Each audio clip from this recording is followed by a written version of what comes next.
మాది కదినేనిపల్లి. నా పేరు నారాయణమ్మ. నాకు ఆధార్ కార్డులో ప్రాబ్లం ఉంది. నేను ఎక్కడ తిరిగినా నా ఆధార్ కార్డు మారలేదు. నాకు ఇప్పుడంతా వయసు 36 ఉంటుంది. ఆధార్ కార్డు నాకు 102 సంవత్సరాలు ఉంది. దానివల్ల నేను ఇప్పుడు పొదుపులో చేరినా కూడా ఫింగర్ ప్రింట్స్ వేలు పెట్టినా కూడా దాంట్లో అట్టే చూపిస్తుంది.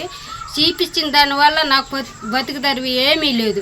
నా పెళ్ళి నుంచి నేను మా అమ్మ వాళ్ళ ఇంట్లోనే ఉన్న కానీ లేదు, ఏ ఆధారం లేదు నాకు అసలుకి.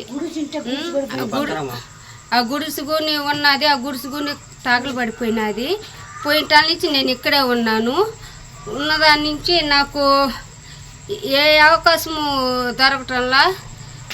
నేను ఎట్ట బతకాలి, ఏ లోకాన్ని బతకాలి, నా పిల్లలు ముగ్గురిని వేసుకొని నాకు ఎవరు అవకాశం చేసేవాళ్ళు లేరు. నాకేదన్నా ఒక పరిష్కారం చేయండి. నా ఆధార్ కార్డు మారేటట్టు చేయండి.